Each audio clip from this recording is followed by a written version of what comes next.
This is Zeno, the Omni-King, the Grand Priest's master, the entity that, in his own universe, erased 18 entire realities not out of malice, not out of war, but because a tournament bored him. He did not destroy those universes. He did not conquer them.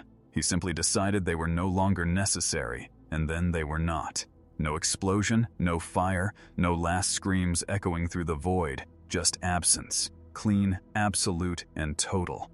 The scale of that power doesn't register as violence. It registers as something closer to weather, something closer to the tide going out and forgetting to come back. And now that power is floating above Manhattan, blinking its giant eyes at a world that has never once faced something it could not outrun, outspend, or out-PR. Here is what the boys' universe is built on. It is built on the idea that power corrupts, that every Superman, every god, every weapon the world creates eventually turns against the hand that made it. Homelander is Exhibit A. Trained since infancy, weaponized, packaged, and sold to a public desperate for saviors, he became the most dangerous thing on the planet, not because he was strong, but because he was broken in all the right ways to make strength catastrophic. The boys' world doesn't just have corrupt heroes, it has a system designed to produce them. Vought International, the government contracts, the Compound V black markets, the spin rooms and the cover-ups and the smiling press releases printed over mass graves. This world is rotten at its roots, and it has always survived because its corruption was too useful to dismantle. But Zeno didn't come here to dismantle anything. He doesn't even know what Vought is. He doesn't understand press releases, or propaganda, or the carefully engineered illusion that keeps the powerful safe from consequence. He just saw something new and followed his curiosity the way all see, children do. Without hesitation, without judgment, and without any concept of the damage that curiosity can cause. He is not here to save this world. He is not here to punish it. He is here because something caught his attention. And in every universe where Zeno's attention has landed for too long, the ending has always been the same. Not war, not judgment, just the lights going out one by one, like someone walking through a house at the end of the night. And that is the horror no one in this universe is prepared for. They have contingency plans for rogue soups. They have black sites for enhanced individuals who stop cooperating. They have media strategies for every catastrophe from mass murder to alien incursion. But there is no contingency plan for indifference at the scale of God. There is no press release for an entity that cannot be bribed because it doesn't understand value. There is no military option for something that erases the concept of military alongside everything else. Homelander stares at Zeno and, for the first time in his life, does not know what expression to make. The cameras are still rolling below. The world is still watching. And nobody knows what happens next. If scenarios like this keep you awake at night, wondering what happens when the wrong thing wanders into the wrong universe, subscribe, hit the bell, drop a comment telling me who in the boys' world you think could even stall Zeno for 30 seconds. We're just getting started, because what comes next isn't a fight, it's something far worse. It's the moment the most powerful, most corrupt, most indestructible world in fiction realizes it was always fundamentally small. The silence above Vought Tower holds for exactly 3 seconds. Then Zeno raises one tiny hand, points at the building beneath him, and tilts his head again. Curious, interested, the way a child is interested in a snow globe right before they shake it too hard. Below, inside the most heavily fortified corporate structure on the planet, every security alarm goes offline simultaneously. Every camera feed cuts to static.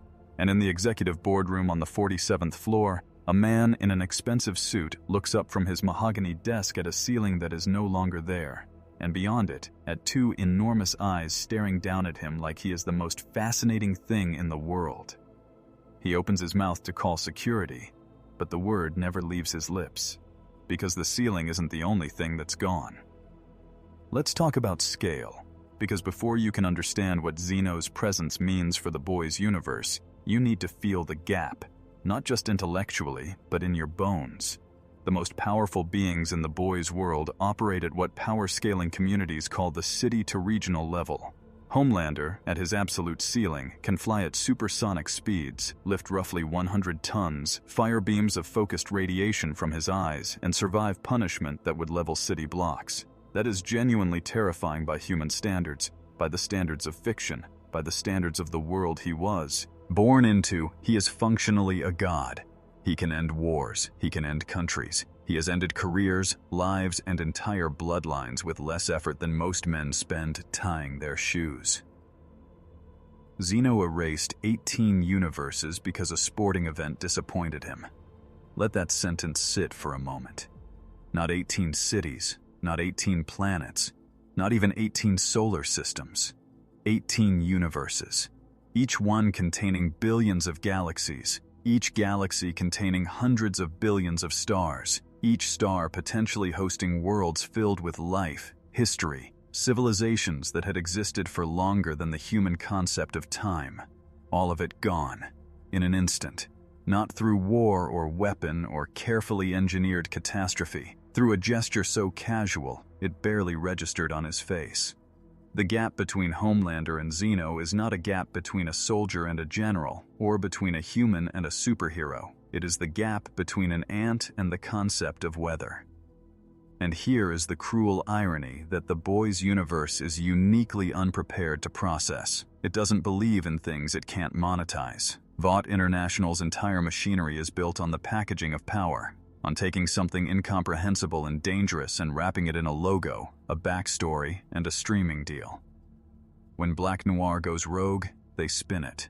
When a soup causes a civilian massacre, they pivot the narrative. When the truth comes out, they bury it under a more compelling lie. This system has worked flawlessly for decades because every threat the world has faced has been legible. Every monster has had a motivation. Every god has had a weakness. Every catastrophe has had a press cycle with a beginning, middle, and managed end. Zeno has no motivation they can map. He has no weakness their scientists can exploit. He does not want money, power, territory, recognition, or revenge. He does not want anything in the transactional sense that Vought's entire worldview is built around. The first emergency meeting called after his appearance lasts 4 hours and ends without a single actionable item. The PR team drafts 17 different response statements and rejects all of them. The lead strategist, a woman who once managed the narrative around a soup accidentally vaporizing a school bus, stares at the whiteboard where someone has written, "Motive?" and then drawn a question mark so large it takes up half the space. She has no answer. Nobody does. For the first time in Vought's history, the spin room is genuinely, completely, silently empty of ideas. Outside, the public doesn't know any of this yet. The cameras caught Homelander flying up to meet the floating figure, and the footage, shaky, zoomed in, slightly blurred, is already burning through social media at wildfire speed. The framing varies depending on the account. Conservative media runs it under the banner, "Homelander confronts unknown entity. America safe." Left-leaning outlets ask whether this is another Vought stunt. Conspiracy forums, who have been screaming about cover-ups for years, are surprisingly calm. Not because they have answers, but because even they can tell that whatever this is, it is outside the usual playbook. The comment sections are chaos, the memes are already generating themselves, and through all of it, nobody is asking the right question. Why hasn't Homelander come back down yet? Because Homelander is still up there, hovering at eye level with Zeno, cape catching the morning wind, jaw set in the expression he uses for press conferences where he's about to say something that will make lesser men feel very small. He has tried the voice, that measured, terrifying baritone that makes senators sweat. And Zeno tilted his head at it like a dog hearing a strange sound, then giggled. He has tried the laser eyes, redirected at the open sky as a demonstration of force. Zeno watched the beams arc away into the clouds with the pure delight of a toddler watching fireworks. He has tried the hovering closer, the chest puffing, the silent dominant stare that breaks most men in under 10 seconds. Zeno blinked at him, cheerfully, completely unbothered, and something very quiet and very cold moved through Homelander's chest. Something he would never, under any circumstances, name aloud. Something that felt, if you pressed him, dangerously close to fear. Vought's chief science officer has, by hour 3, gathered enough atmospheric data to make a preliminary report. It sits on the CEO's desk in a sealed folder marked Level Omega. a classification that did not exist before today and was created specifically for this event. Inside the folder, past 17 pages of data that the scientists themselves admit they don't fully understand, is a single paragraph written in plain language for executives who need the bottom line without the math. It reads, "The entity appears to exist outside conventional physical laws. No known containment, weapon, or negotiation framework applies. Recommended response, none. Reason, any escalation may accelerate an outcome we cannot model or survive." The CEO reads it once, then reads it again, then closes the folder, presses his intercom, and tells his assistant to cancel all his meetings for the rest of the week. Above the city, Zeno has grown momentarily bored with Homelander and turned his attention to the skyline itself, tilting his massive eyes slowly across the steel and glass towers, the bridges, the distant sprawl of the city reaching toward every horizon. He looks at it the way you look at a terrarium, interested, contained, slightly delighted by how busy everything seems. He raises one small hand and points at a building, not aggressively, not with intent, just the pointing of a child indicating something worth a second look. And in the 47th floor boardroom of that building, the ceiling disappears. Not destroyed, not blown off, just gone, as if it had never existed, leaving the sky open and the executives inside staring up at two enormous, blinking eyes, staring peacefully back. Zeno waves, politely, the way you wave at something small and harmless. And the room below him, full of the most dangerous corporate minds on the planet, collectively understands, in the wordless, animal way that bypasses logic entirely, that whatever comes next, they are not going to be able to manage it. It starts with the Chrysler Building, not because Zeno targets it, not because it offends him or stands in his way or represents anything to an entity that has never heard of New York or America or the concept of architectural heritage. It starts with the Chrysler Building because Zeno reaches out toward it the way a child reaches toward a shiny object on a shelf, not to take it, not to break it, just to touch it, just to see what it feels like. His fingers don't even make contact. They don't need to. Whatever passes through the air between his hand and that iconic steel crown is enough. The building doesn't collapse. It doesn't explode. It simply ceases. One moment, 12,000 tons of Depression-era steel and glass and history. The next, a rectangular absence in the skyline, clean-edged as a deleted file, with nothing to mark where it stood except the foundations beneath and the open air above. The silence that follows lasts exactly 4 seconds. Then the screaming starts. It begins with the people in adjacent buildings who watched through their windows, mouths forming words their brains couldn't assemble into sentences. It spreads to the street below, where tourists and commuters and food cart vendors had been watching the sky drama with the detached interest of people who have grown slightly numb to supernatural events in this city. It reaches the news desks within 90 seconds. Every major outlet cutting to live feeds of a Manhattan skyline with a conspicuous, impossible gap in it. The anchor on one major network opens her mouth, closes it, opens it again, and then reads from the emergency prompter in the careful, controlled voice of someone who has been trained for crisis coverage and is discovering, in real time, that no training covers this. "A significant structural event has occurred in Midtown Manhattan," she says. It is the most inadequate sentence in the history of broadcast journalism. Vought's crisis communications team moves faster than the police, faster than FEMA, faster than the mayor's office. They have a statement out in 11 minutes, a record even by their standards, and it is a masterwork of strategic ambiguity. Vought International is aware of the incident in Midtown Manhattan and is actively coordinating with federal authorities to assess the situation. Early indicators suggest a sophisticated targeted attack, potentially linked to known enhanced terrorist cells. Vought's superhero response team has been deployed. The public is asked to remain calm. Terrorism. They went with terrorism. It is the cleanest narrative available. It implies a villain with an agenda, a problem with a solution, a story with an arc that ends with Homelander standing over something defeated and America feeling safe again. It is a perfect lie. It will last approximately 47 minutes. Because the footage is already everywhere, not Vought's footage, the public's footage. Thousands of phones pointed at the same impossible moment. No blast wave, no sound, no debris, no smoke. just a building becoming not a building in the span of a single frame. The internet does what the internet always does. It fragments into factions instantly. Some people insist it's CGI. Some insist it's a government weapons test. Some insist it's Homelander himself finally going full dictator, which spawns its own entire sub-debate with surprisingly compelling supporting evidence.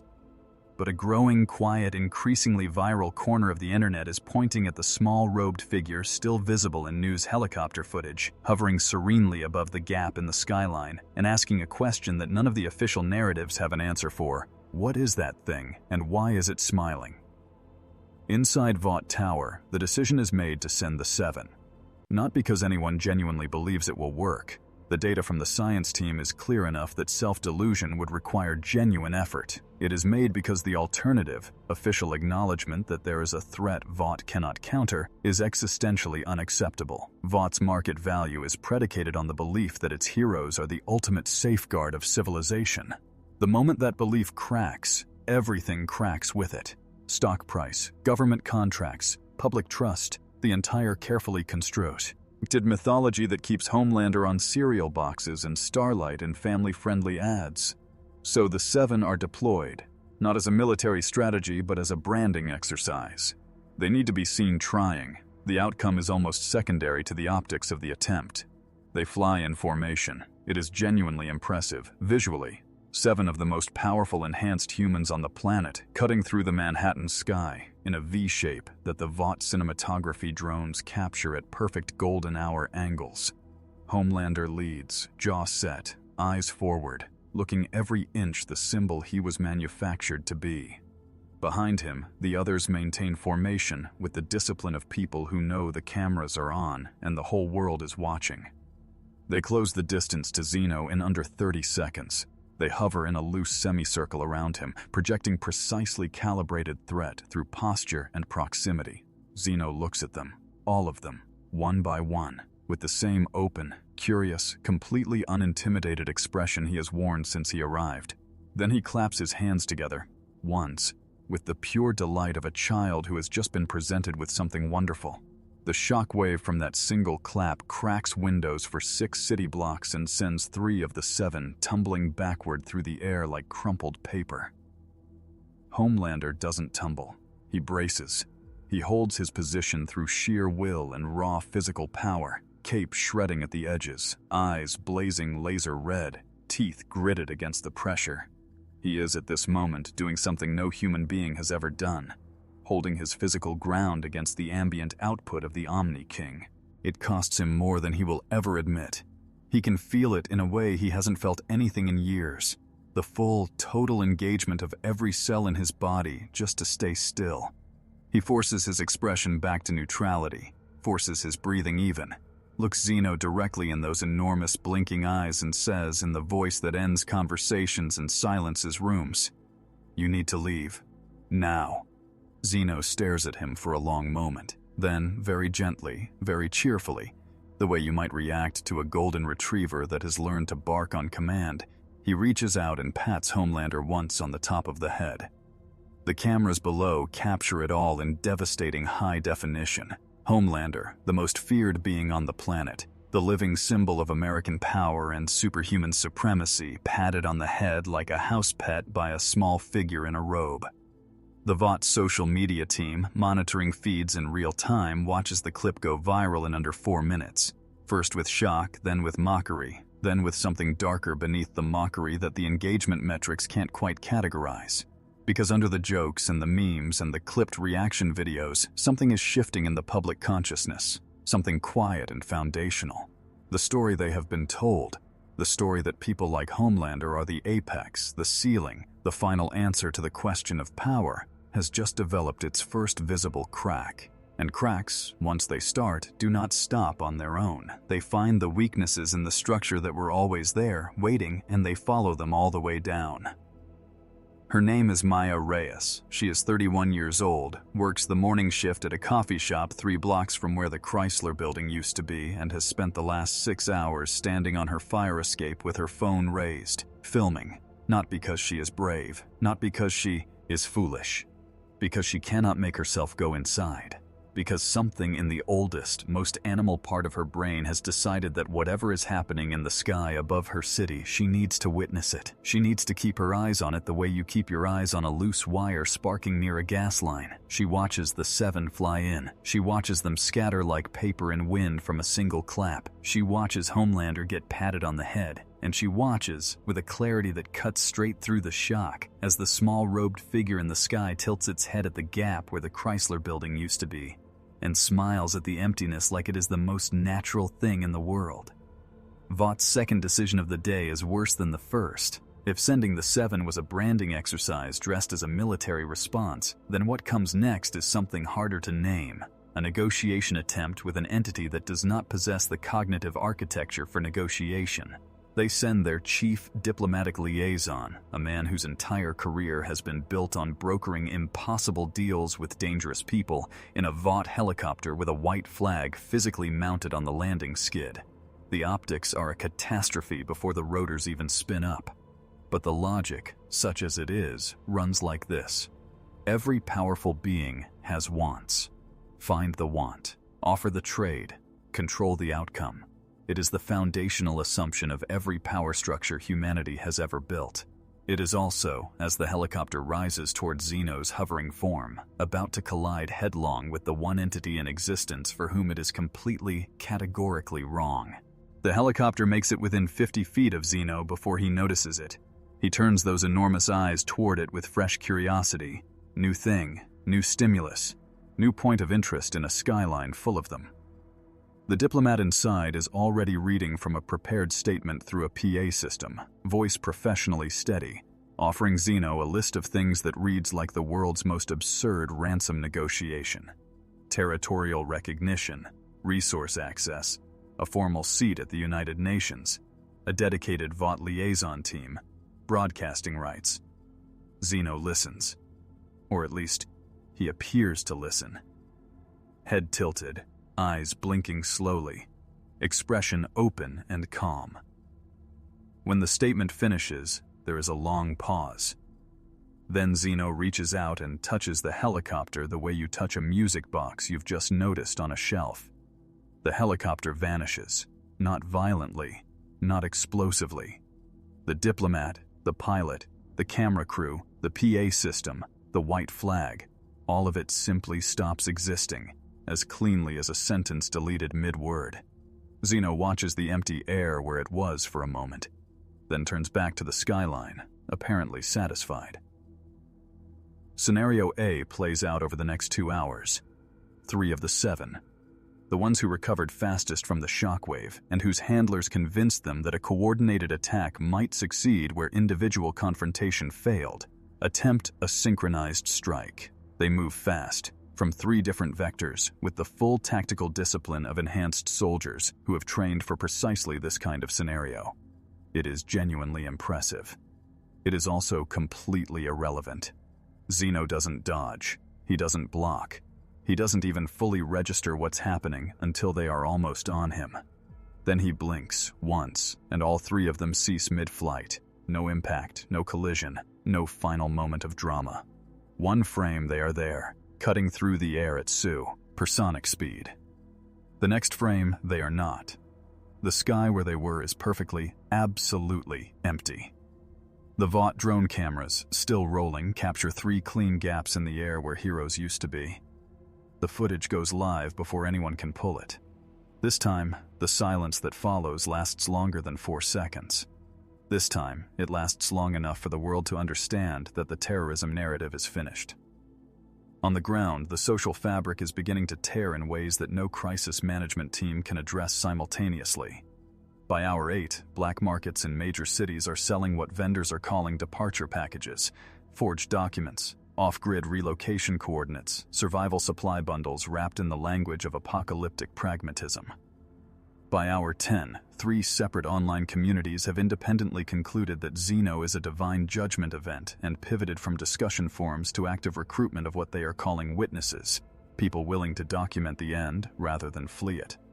By hour 12, a church in Oklahoma has formally declared Zeno the second coming, adjusted their theology on the fly to accommodate an entity that doesn't speak English or appear to know what prayer is, and live-streamed a congregation of 400 people kneeling toward the direction of New York. Their stream gets 2 million viewers. Their comment section is, somehow, the most civil place on the internet. The governmental response is happening simultaneously across 17 countries, but the American chain of command is the most immediately relevant and the most immediately paralyzed. The emergency session convenes in a bunker location that protocol requires remain unnamed, filled with the people who are supposed to have the answers when the world produces questions that shouldn't exist. The military options are presented first because they always are. They are dismissed in under 3 minutes, not because anyone in that room doubts the courage or capability of the armed forces, but because the science team's preliminary data has been distributed and the data is unambiguous. Every weapon system available, from conventional to nuclear, operates several hundred orders of magnitude below the threshold of relevance. A general at the far end of the table says very quietly, "We would need to destroy the planet to generate a fraction of the energy he expended on that clap." The room absorbs this. Nobody argues. The next item on the agenda is labeled Alternative Frameworks, and the document beneath that heading is completely blank. Maya is still on the fire escape. It is colder now. The afternoon has slid into evening without her noticing, and the city below her has gone quieter than she has ever heard it. Not silent. Sirens still, distant shouting, the occasional sound of something breaking somewhere she can't see. But the ambient hum of millions of people going about their lives, that specific, constant New York frequency that she has heard every day of her adult life without ever consciously registering it, is gone. The city sounds like it is holding its breath. Above her, in the darkening sky, Zeno is still there. He has been there for hours now, drifting slowly above the midtown skyline, occasionally pointing at things, occasionally making them stop existing with the methodical interest of a child cataloging a new environment. He erased a water tower, a highway overpass, a billboard advertising a VOT streaming series, which Maya found herself thinking was arguably the most defensible deletion of the afternoon. And through all of it, he has worn the same expression, curious, content, completely terrifyingly fine. She lowers her phone for the suts. First time since morning. Her battery is at 4%. Her hands are shaking in a way that has moved past adrenaline into something slower and deeper. She looks at the gap in the skyline where the Chrysler building used to be, at the 3 new gaps where 3 soups used to be, at the small-robed figure drifting peacefully through the evening air like it has nowhere to be and all of eternity to get there. And she thinks, not dramatically, not as a philosophical statement, but as a plain, tired, terrified observation, that the world is not going to survive this. Not because Zeno is cruel, not because he is at war with them, but because he is curious and he is bored, and the things he reaches toward in curiosity simply stop being things. She thinks of something her grandmother used to say about certain kinds of trouble, that the worst kind isn't the kind that hates you. The worst kind is the kind that doesn't know you exist. She looks up at those enormous blinking eyes. Then, very quietly, she asks a question that nobody on Earth can answer. Does he even know we're alive? Homelander comes back alone. No formation this time. No cinematography drones. No VOT handler whispering optimal talking points through an earpiece. He dismissed all of it. The handlers, the PR team, the tactical advisors who kept suggesting approaches he knew in his bones were pointless, and flew back up into the darkening Manhattan sky with nothing but himself. Which is, if you understand Homelander at all, the most honest thing he has ever done. Because underneath the logo and the cape and the manufactured mythology, underneath the decades of conditioning and weaponization and careful construction of a self that could withstand anything, there has always been exactly one thing that Homelander truly believes in: himself, his power, his will, the absolute foundational conviction that he is the strongest thing in any room he has ever entered. He returns to Zeno now not as a VOT asset, not as a symbol, but as that one true thing, stripped of everything else, raw and certain and completely, fatally wrong. He doesn't attack. That much, even his ego has absorbed from the evidence. He hovers 12 feet from Zeno in the evening air, close enough that those enormous eyes fill most of his field of vision, and he speaks. Not in the press conference baritone, not in the command voice, in something quieter and more dangerous. The voice he uses when he has decided something is going to happen and is informing the world rather than asking it. He says, "I don't know what you are. I don't know where you came from, but this is my world. These are my people." He pauses on that last word, and something complicated crosses his face, because they both know in different ways that it isn't quite true. But he pushes through it. "And you are going to leave." Zeno looks at him for a long moment. Those enormous eyes blink slowly, once. Then Zeno does something he hasn't done since arriving. He stops smiling. What follows is not a fight. A fight requires two participants capable of affecting each other. What follows is something closer to weather. An event that has causes and consequences, but no opponent, no combatant, no opponent to defeat. Zeno raises both hands, slowly, the way a conductor raises them before an orchestra. The air around him changes in a way that has no precise sensory description. Not colder, not darker, not louder, but less. As if the fabric of the immediate reality is being very gently, very methodically, thinned. Homelander feels it first as pressure. Not physical pressure, but something deeper. Something that presses against whatever it is inside him that makes him exist. His laser eyes fire involuntarily, twin beams of red light that curve away from Zeno at impossible angles, bending around him like light around a black hole, harmless and ridiculous and gone. Homelander watches them go. For the first time in his life, his own power looks small to him. It is the worst thing he has ever felt. The seven go one by one, not in battle, not in sacrifice. There is no last stand, no defiant final moment, no speech. Queen Maeve, who has spent the last year trying to find something worth dying for, gets no meaningful death. She simply stops, mid-flight toward Zeno's position, without drama or acknowledgement. A-Train, who has outrun every consequence his entire life, cannot outrun this. The deletion reaches him at 40 miles outside the city, moving at his absolute maximum speed, and catches him between one stride and the next. The deep, underwater and hiding, ceases in the dark of the Atlantic with no witness and no record. Starlight, who has survived everything the boy's universe has thrown at her through sheer, stubborn moral courage, is simply gone. The light she generates, that warm gold luminescence that has defined her since childhood, flickering once and then not. Each absence is clean. Each one leaves nothing behind. Not bodies, not echoes, not even the sense that something was taken. Just space where people used to be. Maya sees it happen to the sky before she understands what she is seeing. She is still on the fire escape, battery dead now, watching with naked eyes when the stars above Manhattan begin to go out. Not all at once. One by one, scattered and irregular, like a power grid failing section by section in the dark. At first she tells herself it is cloud cover. Thin cloud moving fast, obscuring and revealing. But the pattern is wrong. Clouds don't take stars in isolation. Clouds don't leave perfect, absolute darkness where a star was, with the neighboring stars still burning bright on either side. What she is watching is not obscurement, it is deletion.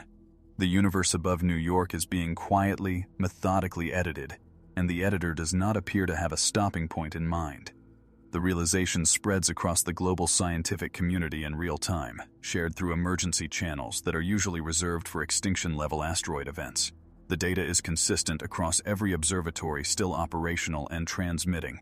Stars are going out, not dying. Stellar death is a process with observable stages, detectable radiation, measurable collapse. This has none of those signatures. These stars simply cease to register. They were there, and then they were not. And the light that was still traveling toward Earth from them continues to arrive for a moment before it too fades, as if even the history of their light is being revised. One astrophysicist, transmitting from a facility in Chile, describes it in a message that will be screenshotted and shared billions of times in the hours that follow. This is not destruction. Destruction leaves evidence. This is something we don't have a word for. It's as though they are being removed from having ever existed. On the Vought Tower roof, the CEO stands alone. He came up here because the boardroom felt like a coffin, and the bunker felt like surrender. And somewhere in his chest is a very old, very human instinct that says, look at it. Don't hide from it. Look at the thing that is ending you and make yourself see it clearly. So he stands on the roof of the most powerful corporate structure in the world, in the cold night air, and he looks at Zeno hovering above Midtown, and he looks at the gaps in the skyline, and he looks at the stars going out, overhead, one by one. He is a man who has survived 30 years in an industry built on manufactured power and calculated cruelty. He has made decisions that ended lives and called it business. He has never once, in 30 years, felt genuinely small. He feels it now. It moves through him like cold water, not panic, not despair, but something quieter and more total. The recognition that the frameworks he has used to understand the world his entire life, power, leverage, narrative control, the management of consequence, are not just failing. They are irrelevant. They always were. He just never had proof until tonight. Homelander is still in the sky when it happens to him. He does not know it is coming. That is perhaps the one mercy in all of this. There is no anticipation, no final terrible moment of seeing the deletion approach.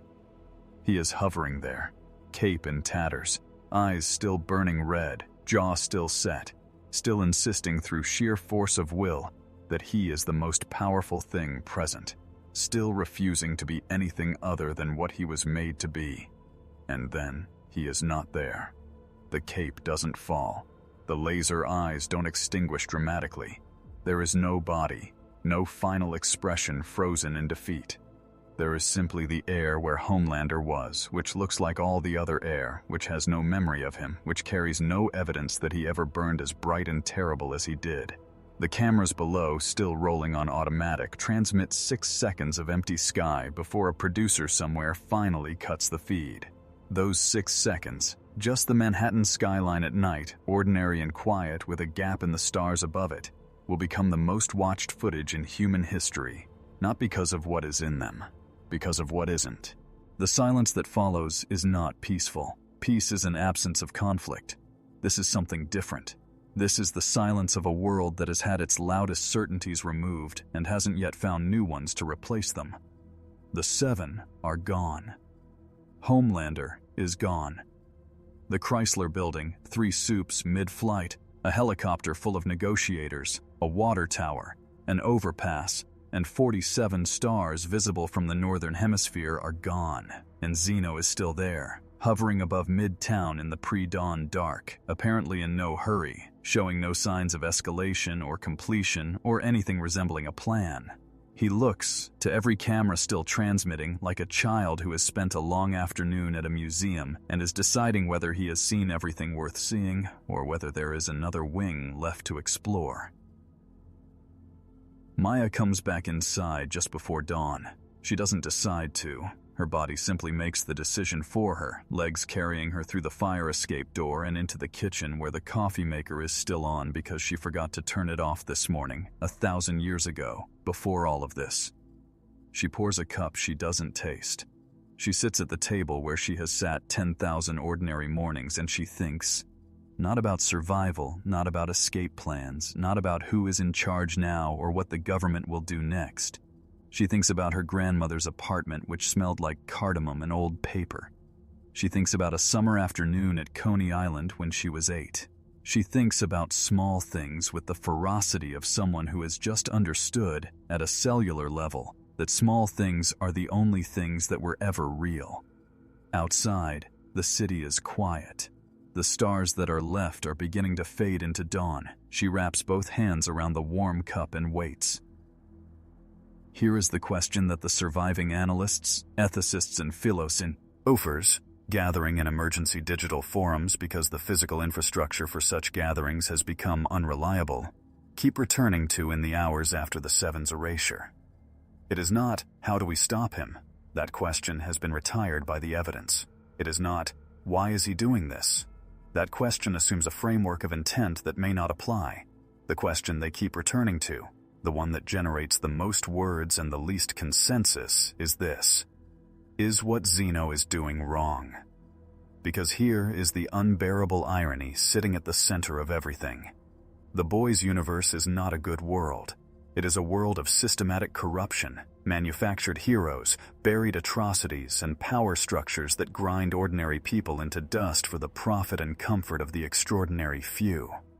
Zeno is not cleaning it up. He is not punishing it. But in the process of his indifferent curiosity, he is removing it. And the question of whether removal and justice are the same thing, or whether they could ever be, is one that has no clean answer. Homelander was not a hero. The Seven were not protectors. Vought was not a force for good. These are not controversial statements. They are documented facts that the public has spent years processing through the specific grief of people who needed to believe in something and were handed a beautiful, carefully constructed lie instead. The corruption ran so deep and so long that dismantling it through any conventional means, law, protest, exposure, the grinding work of institutional reform, seemed not just difficult but structurally impossible. The system was too integrated, too profitable, too entrenched. And then Zeno arrived, and the corruption is gone. Not reformed, not held accountable, not made to face the families of its victims in any court of law. Gone. Erased with the same casual indifference as the Chrysler Building and the water tower. And the survivors are left with a question that justice was supposed to answer but never got the chance. Does it matter how the wrong thing ends, if it ends?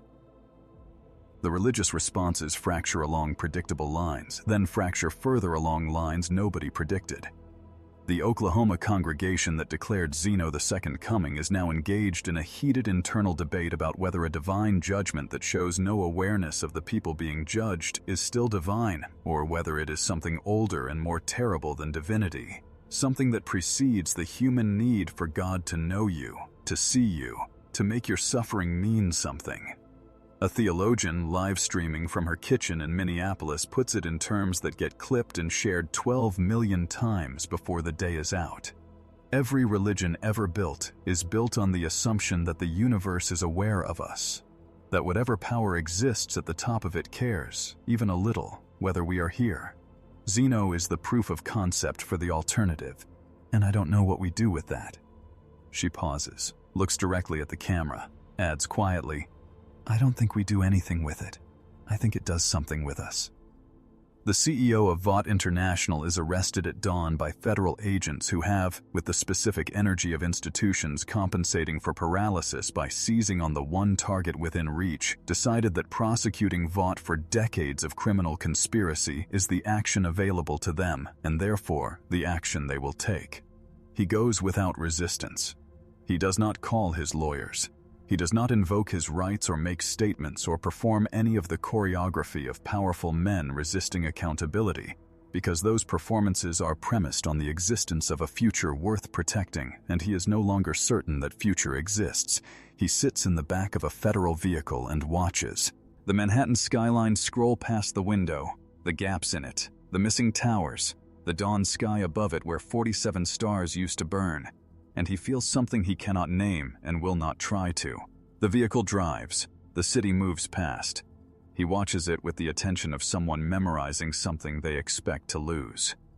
Zeno turns east just after 7 in the morning. He has been still for the last 2 hours, hovering in the same position, those enormous eyes moving slowly across the city below with an expression that, if you forced a human translation onto it, might be called contentment. The quiet satisfaction of someone who has spent time in an interesting place and is beginning to feel the pull of whatever comes next. He turns east, and his gaze extends past the city, past the coast, past the visible horizon, as if he can see through the curve of the earth to whatever has caught his interest on the other side of it, or beyond the planet itself. He begins to move in that direction, slowly at first, then faster, the robes trailing behind him in air that has no business existing at the altitude and speed he achieves within seconds. He is not leaving because he is finished. He is leaving because something else has become interesting. The distinction matters enormously and makes no practical difference whatsoever. Maya hears it from her kitchen, a sound like the absence of pressure, a soft atmospheric shift that means something large has stopped being stationary nearby. She doesn't go to the window. She already knows what she won't see. She sits with her cooling coffee in the growing dawn light, in the apartment where she has lived for 6 years, in the city that is still standing, but is shaped differently now, gapped and altered and permanently marked by the passage of something it was never equipped to understand. She thinks about the question the forums are debating, the one the theologian framed so precisely. What do we do with this? And she finds, sitting in her quiet kitchen with the birds starting outside and the distant sounds of a city beginning, cautiously, to breathe again, that she doesn't have an answer. She's not sure there is one. She's not sure the question will stay answerable for long, because above her, in the brightening sky, 2 stars that were there a moment ago are simply, quietly, not there anymore. And Zeno is already past the horizon, and whatever he is heading toward doesn't know he's coming. And the universe continues, or continues to continue, or something close enough to continuing that the difference may not matter, in the specific, fragile, temporary way that all things do when something larger than understanding passes through them and moves on without looking back. 3 days after Zeno crosses the Atlantic and disappears from every tracking system humanity has, a word starts appearing in newspapers, academic papers, emergency government briefings, and the handwritten signs people are taping to the gaps in the Manhattan skyline where buildings used to be. The word is recalibration. It is a bureaucratic word, a clinical word, a word designed by people who process catastrophe professionally to create the sensation of forward motion without committing to a direction. Recalibration implies that the old calibration was basically correct and needs only minor adjustment. It implies continuity. It implies that the instruments still work and the scale still makes sense and the thing being measured still exists in a form the instruments can read. It is, in the specific context of what has just happened to this world, perhaps the most aggressively inadequate word in the English language. But people use it constantly, because the alternative is silence, and silence has become something people are having trouble tolerating. The physical damage is being cataloged with the obsessive thoroughness of people who need something countable to hold on to. 17 structures gone from Manhattan alone, 47 stars removed from the northern hemisphere's visible sky, with astronomers carefully not speculating about what their removal means for the gravitational mathematics of a universe where those stars' influence has existed since before Earth formed. 3 members of the 7 confirmed deleted mid-flight over the continental United States, their absence creating specific legal paradoxes that the courts are not yet equipped to process. Can you hold an inquest for someone who left no body, no cellular material, no physical evidence of prior existence beyond photographs and eyewitness accounts? Can you probate the estate of someone who may, in a technical cosmic sense, have never existed? The lawyers are billing by the hour regardless. Some things survive everything. The Compound 5 supply chain collapses within 72 hours of Zeno's departure, and not because of any government intervention. It collapses because the people who ran it lose their nerve in a specific and cascading way. The logic of Compound 5, the logic of manufacturing superhuman power, of investing in enhanced soldiers, of building the next generation of heroes for profit and deployment, is premised on the belief that the top of the power scale is reachable. That if you invest enough, engineer enough, push the biology far enough, you can build something that sits at the ceiling of what force can accomplish. Zeno did not just raise that ceiling, he removed it. He demonstrated, with the casual thoroughness of a child rearranging furniture, that the ceiling humanity had been straining toward was a painted image on the floor of a room with no top. The investors pull out first, then the scientists, then the government contractors, not out of ethics, out of the sudden, vertiginous understanding that the product no longer makes sense.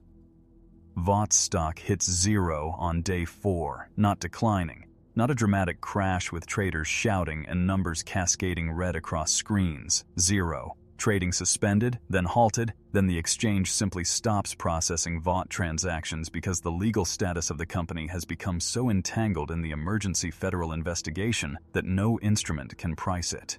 The branding infrastructure, the merchandise, the streaming deals, the sponsorship agreements, the licensing empire built on 7-member likenesses freezes simultaneously because you cannot license the image of someone who may not legally have existed. The billboards come down in cities across America, not because anyone orders them taken down, but because the companies that maintain them stop receiving payment and quietly, efficiently, replace them with other clients. Within a week, the most powerful corporate mythology in the world is being papered over with advertisements for insurance companies and fast food. The transition is seamless. It is one of the most quietly devastating things that happens in the entire aftermath, and almost nobody notices it. What people notice instead is each other. This is the thing the analysts and trauma researchers will spend years documenting and arguing about. The strange, counterintuitive social phenomenon that emerges in cities across the country in the week following Zeno's passage. Not rioting, which everyone predicted, not hoarding, not mass evacuation, not the collapse of civil order that every disaster protocol was written to manage. Instead, people gathering, in parks, on street corners, in the gaps where buildings used to be, standing together in the specific way the façon. At people stand together when the usual reasons for maintaining distance, status, schedule, the social performance of being too busy and too important to simply be somewhere with other people, have been temporarily suspended by the arrival of something so far outside the frame that the frame itself no longer feels worth defending. Maya sees it from her window, goes down to it, stands in the gap where the Chrysler building was, in a crowd of hundreds, in a silence that feels, for the first time in days, like something other than dread. The governmental response solidifies around a framework that would have been politically impossible 72 hours ago and is now politically inevitable. Compound 5 is criminalized globally, not after years of lobbying and legislative maneuvering, but within a week through emergency treaty mechanisms that move at a speed international law does not normally achieve. The enhanced individuals remaining, the minor soups, the ones outside the 7 who survived because Zeno's attention never fell on them directly, are offered an amnesty program with conditions that would previously have been fought in courts for decades. Most accept immediately, not because the terms are generous, because the calculus of being the most powerful thing in the room has fundamentally changed when the room has recently contained the Omni King. Power, in the week after Zeno, feels less like an asset and more like a target. The soups who remain are, almost universally, quieter, smaller seeming, moving through the world with the specific humility of people who have glimpsed the true scale of things and found their own position within it, notably revised. The questions multiply faster than answers can form, not the practical questions. Those are being addressed, inadequately but persistently, by the people whose job is addressing them. The other questions. The ones that wake people at 3 a.m. and sit with them over breakfast and follow them through the ordinary motions of days that feel simultaneously mundane and permanently altered. If Zeno returns, not toward Earth specifically, but in this general region of whatever cosmic territory he wanders, will he remember this place? Does he retain anything from his visits? Or does each world exist for him only in the moment of his attention, vanishing from his awareness as completely as it almost vanished from existence? Is there a version of this in which his return is survivable, in which something can be done differently, some signal sent, some way of registering as more than furniture in a room he is casually exploring, and the deepest one, the one that circles back endlessly without resolution? If a being of absolute power passes through your world and removes its greatest sources of corruption without intending to, without awareness, without justice or judgment, was that mercy? Was it horror? Was it simply weather? And does the difference matter if the outcome is the same? Maya goes back to work on day 8. The coffee shop is open. The owner, a 60-year-old man named Gerald who has survived 3 recessions and 1 prior soup incident that took out half his block, operates on the principle that people need coffee, especially when things are terrible, possibly most especially then. She makes lattes and Americanos, and the occasional cortado for the regular who always orders it with 2 sugars, and then drinks it without any.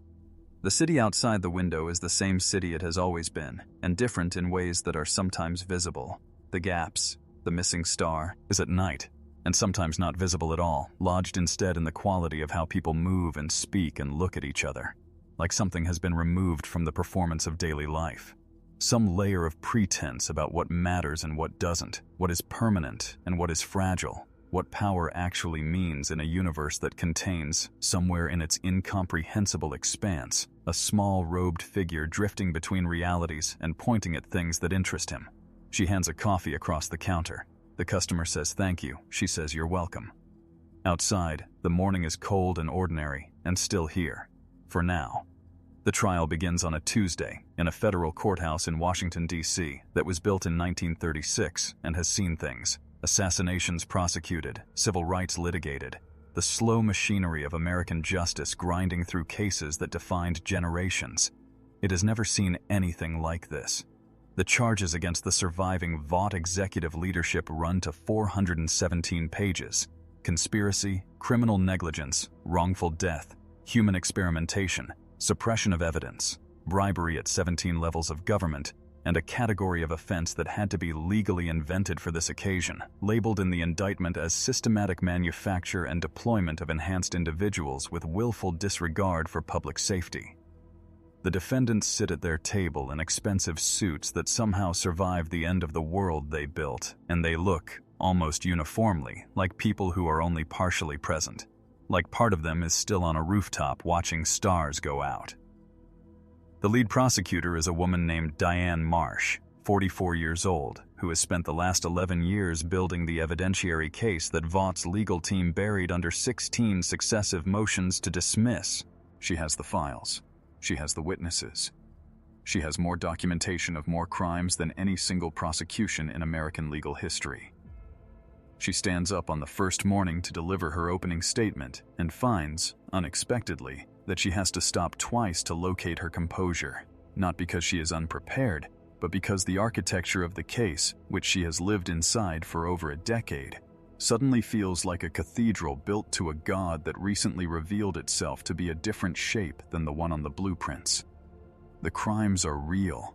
The evidence is real. The harm done to thousands of people is documented and devastating and real. And it is also, in the week after Zeno, almost impossible to make feel like the most important thing in the room. She delivers the statement anyway, because the alternative is to let the harm go unnamed, and she has never, in 44 years, been willing to do that.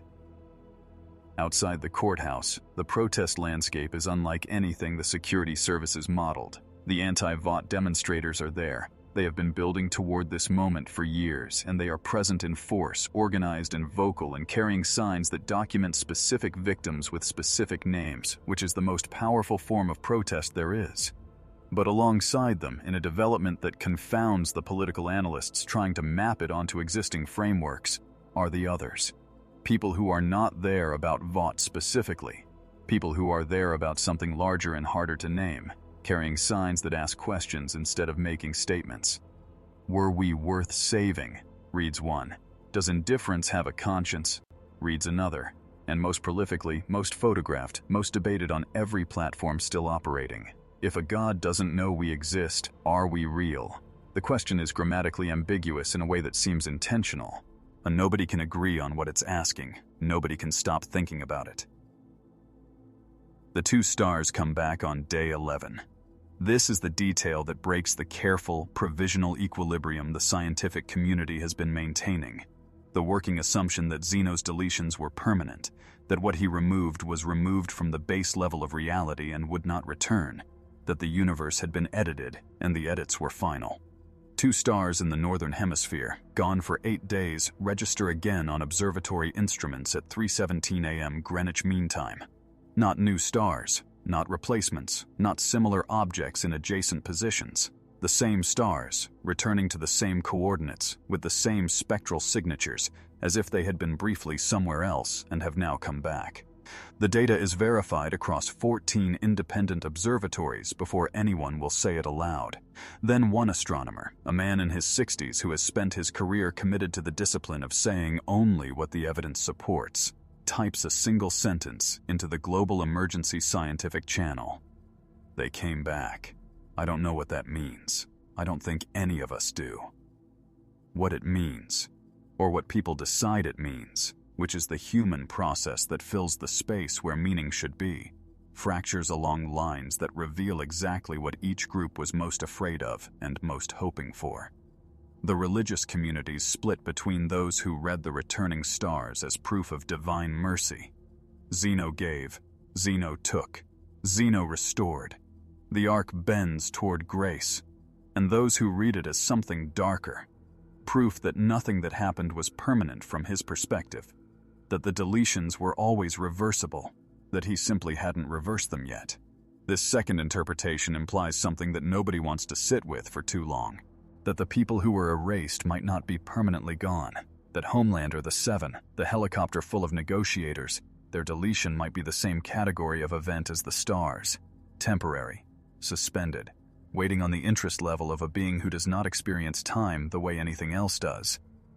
The possibility that Homelander might return does something interesting to the political conversation, which has been moving with the speed of institutions suddenly freed from the constraints that kept them captured.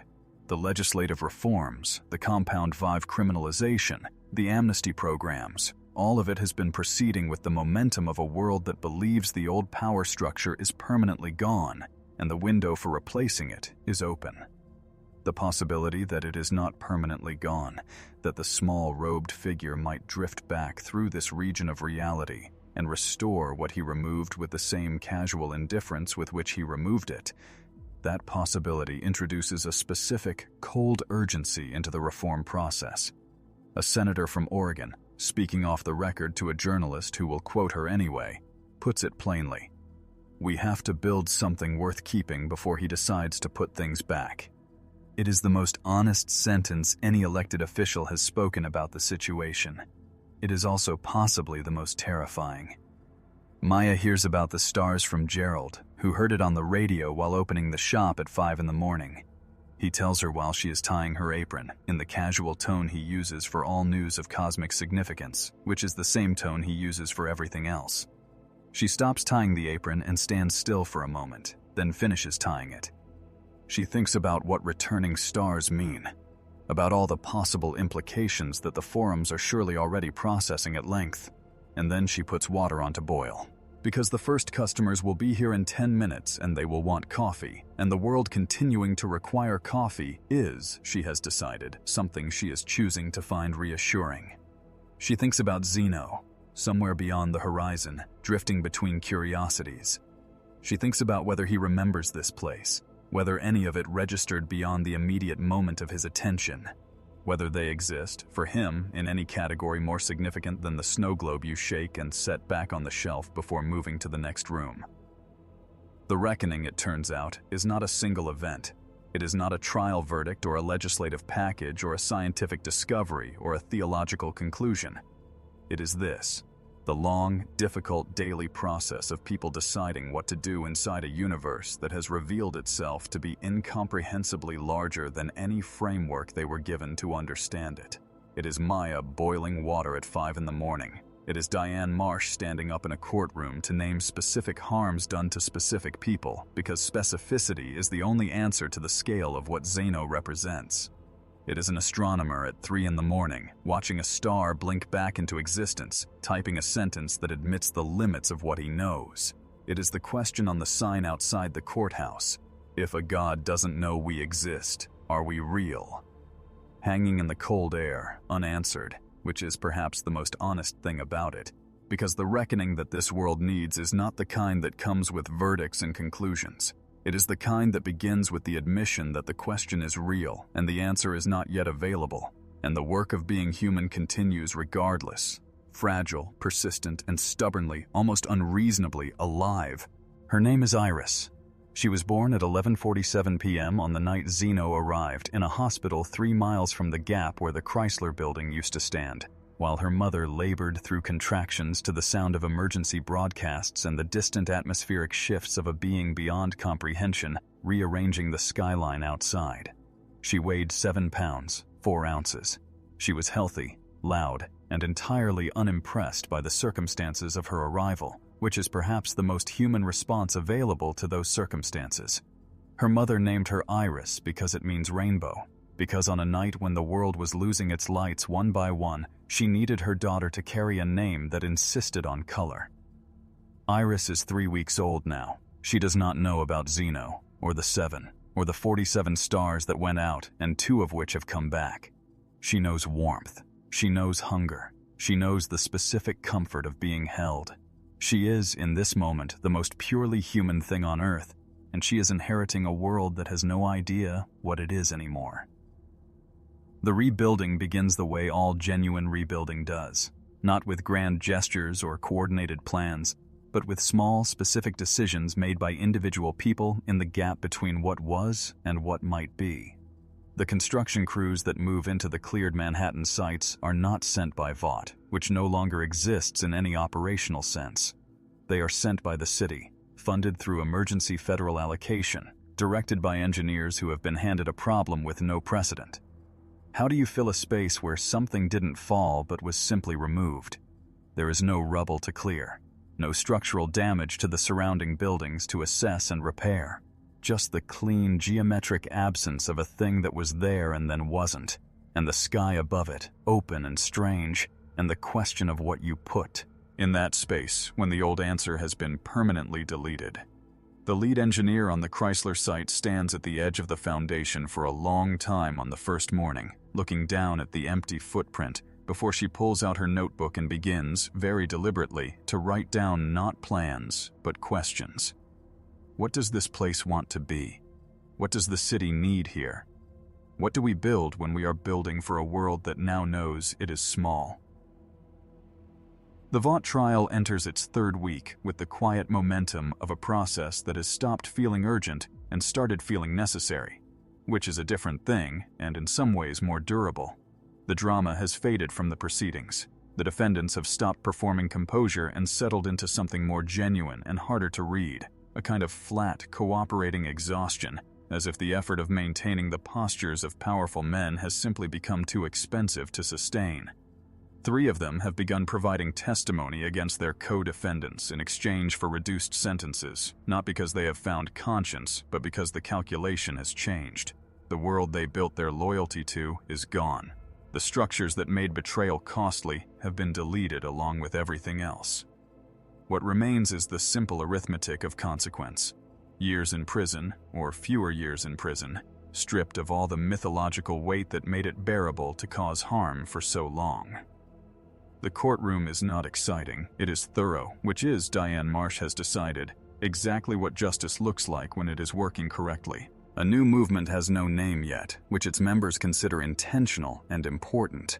It emerged organically from the gatherings in the building gaps, those crowds of people standing together in the open spaces Zeno left behind, and has been spreading through cities globally with the specific viral quality of ideas that don't require explanation, because they respond to something people were already feeling. Its practices are simple to the point of being almost structurally invisible. People gather in open spaces, preferably ones with a clear view of the sky, and they stand together without agenda, without speakers, without organizational hierarchy, for a period of time that has no fixed length and ends when it ends. No demands, no chants, no signs, except sometimes the question ones that started outside the courthouse, which people bring because questions feel more honest than statements right now. The movement has been described by political analysts as everything from nascent spiritual awakening to collective trauma response to passive protest to simply what happens when people lose their certainty and find, in the loss of it, an unexpected need for company.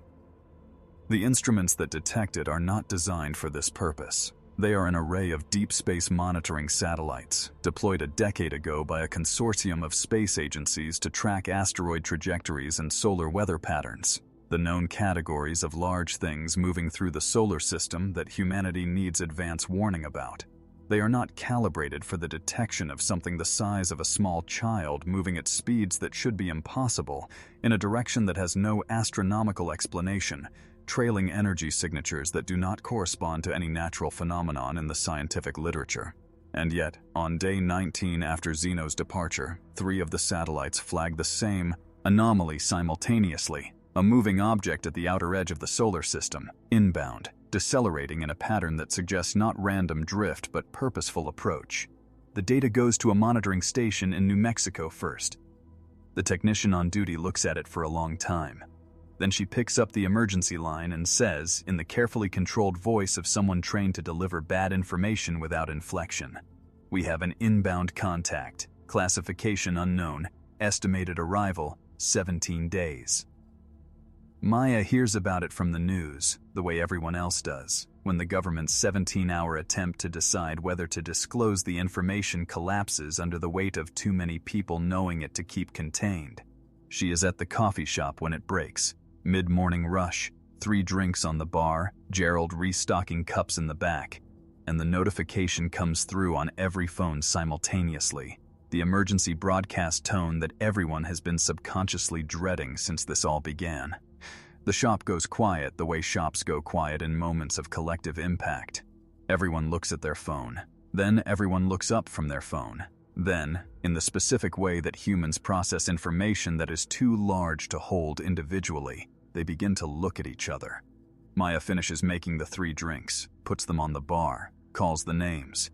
The customers take them with the automatic courtesy of people operating on muscle memory, while their minds are somewhere much further away. Gerald comes out from the back, reads the room, says nothing, and begins making coffee for no one in particular, because it is the thing he knows how to do, and knowing how to do something has become the most valuable sensation available. The child who will grow up in whatever world comes next, Iris, 3 weeks old, sleeping in a hospital-grade bassinet in an apartment that looks out at a skyline with gaps in it, will ask her first question about the stars when she is 2 years old. Her mother will have rehearsed variations of the answer for 24 months by that point, running through frameworks, scientific, philosophical, age-appropriate, honest, looking for the one that is true without being more than a 2-year-old can carry. When the question comes, it is simpler than any of the versions she prepared for. Iris will point at the night sky from the window and ask, "Mama, why are some of the stars gone?" And her mother will hold her and look at the sky and think of everything she knows about why, and everything she doesn't know, and the 17-day countdown that started on day 19 and has been ticking ever since. And she will say, some of them went somewhere else for a while. Iris will accept this with the calm credulity of someone who has not yet learned which things to find impossible. Then she will point at a different part of the sky, not at an absence, but at a presence, and say, "What about that one?" Her mother will look at where she is pointing and go very still, because it is not a star. Stars do not move against the fixed sky with the slow, deliberate progress of something that knows exactly where it is going. Stars do not generate, at the edge of detection, a faint luminescence that optical instruments classify initially as atmospheric artifact and reclassify, upon verification, as something with no category name. Stars do not get larger by a measurable increment each night, as if approaching, as if returning, as if whatever curiosity carried something vast and small and incomprehensible through this region of reality once is carrying it through again. And this time, just as the approach is slower, this time there is no accidental arrival, no sudden appearance in the sky above a tower. This time, whatever is coming carefully, which is, depending on everything you believe about the nature of indifference and awareness and what it means when something that does not notice you begins to, either the most hopeful thing that has ever happened to this world, or the last thing that ever will. He comes back on a Thursday. There is something almost unbearably ordinary about that. The specificity of a weekday, the morning light coming in at the particular shallow angle of early autumn, the city below running on the cautious provisional rhythm it has been maintaining for 36 days since his departure. Maya is at the coffee shop. Gerald is restocking cups. The trial is in its 4th week. The construction crews are at the Chrysler site. Iris is at home with her grandmother, asleep in the bassinet, dreaming whatever 3-week-old humans dream. The world is doing the thing it has always done, continuing, imperfectly, stubbornly, with the specific, graceless determination of a species that has never once encountered a reason to stop that it has found fully convincing. And then the monitoring stations in New Mexico, Tokyo, and Bangalore simultaneously register the same signal, and the emergency broadcast tone goes through every phone on the planet at once, and everyone looks up. He is visible to the naked eye this time. That is the first difference, the first signal that something about this arrival is not identical to the last. When Zeno came before, he appeared without warning, without approach, without any observable transit from wherever he was to wherever he arrived. This time, the satellites have tracked him for 17 days.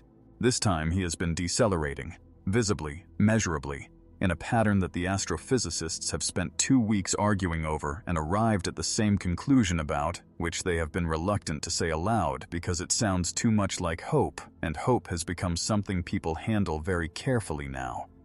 The conclusion is this: the deceleration is deliberate. Something that could cross solar systems without any observable effort is choosing to cross the last few million miles slowly.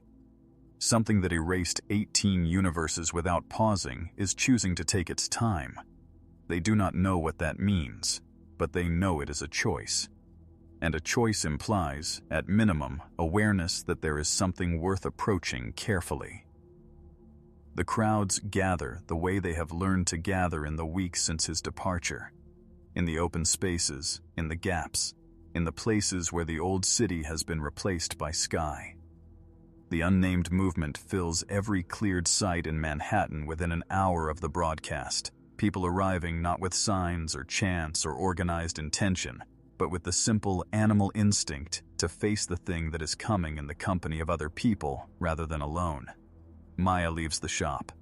Gerald waves her off before she can ask, already moving to cover the bar himself, and walks to the Chrysler Gap, 3 blocks away, where a crowd of several hundred is already standing in the open foundation space looking upward at a sky that is clear and cold and contains, growing slowly larger against the blue, a shape that resolves as it descends below the cloud line into something small and robed and impossibly, terrifyingly familiar. He is different. This is the second difference, and it is harder to quantify than the first, and it is the one that will be debated and analyzed and argued over for as long as there are people left to debate and analyze and are. Gooey. He is different in the way his enormous eyes move, not the broad sweeping curiosity of a child cataloging a new room, but something slower, more specific, something that lands on things and stays. He passes over the gaps in the skyline, the clean geometric absences of the Chrysler Building, the highway overpass, the water tower, and his expression shifts in a way that the cameras, the ones still broadcasting on every channel, struggle to render in human terms. It is not guilt. Guilt requires a moral framework he may not possess. It is not recognition, exactly, though it shares the quality of recognition. The particular stillness of something that has encountered this before and is registering the encounter. It is something closer to what you see in a child's face when they return to a place they broke and find the breaking still visible. Not guilt, something earlier than guilt, something that might, given time and the right conditions, become it. He does not erase anything. Minutes pass, 10, 20, 30.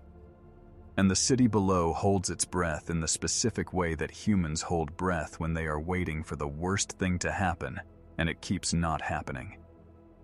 Zeno drifts above Manhattan with the same unhurried quality as before, but the randomness is gone from the movement. He is not pointing at things.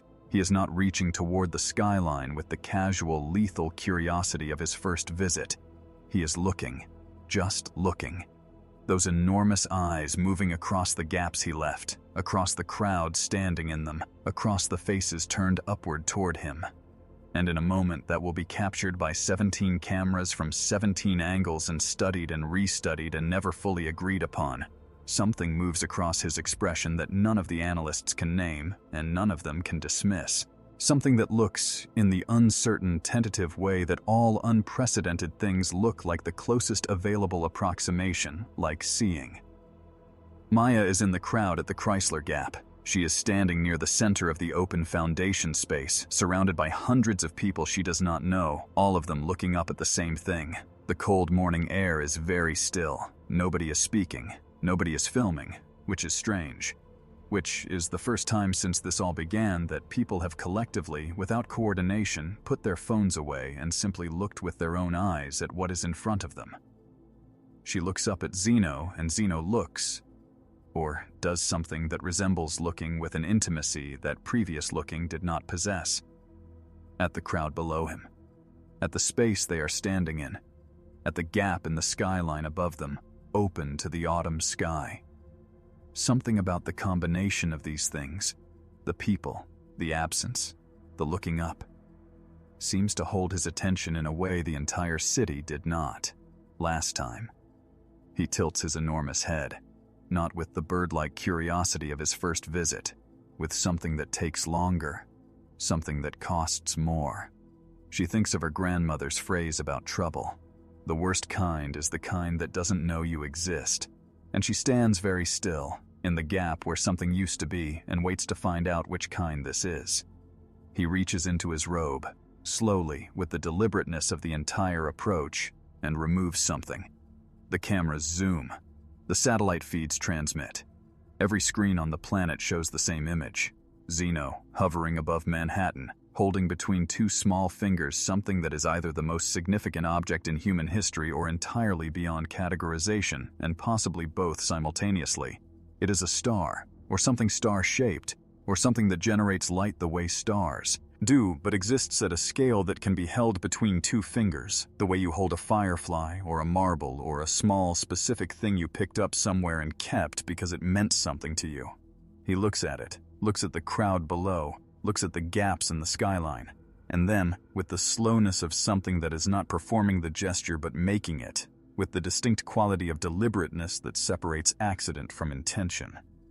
He opens his hand and releases it upward, and it rises, and the cameras track it as it climbs, and the crowd watches in absolute silence as it reaches the altitude where the stars live and takes its place among them and stays there, burning, small and steady and returned. He looks down at the crowd one final time. Those enormous eyes move across the faces, hundreds of them, thousands in the surrounding streets, billions watching through screens around the world. And the expression on his face remains the thing that has no name, the thing that sits in the territory between recognition and understanding, in the space where something might be becoming aware of something else. Then he turns. Slowly. The way he turned east on the morning he left, with the quality of attention shifting toward what comes next. He begins to rise, to move, to become once again something retreating toward the incomprehensible distance from which he came. The crowd watches him go, and the star he replaced burns above them, and the gaps in the skyline remain, unfilled, open, marked by his first passing.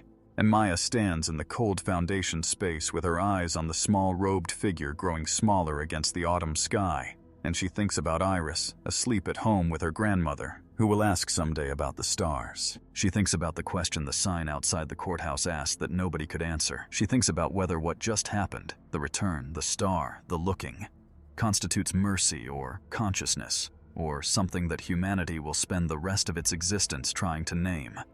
Zeno reaches the cloud line, passes through it, disappears. The star he returned burns on. The gaps remain. The city breathes.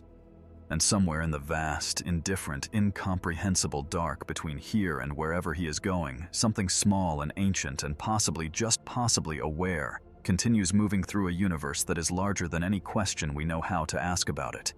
And the only thing we know for certain, the only fact that the evidence fully supports is this: it will come back. It always comes back. And next time, we still won't know if that is the best thing that could happen to us, or the last.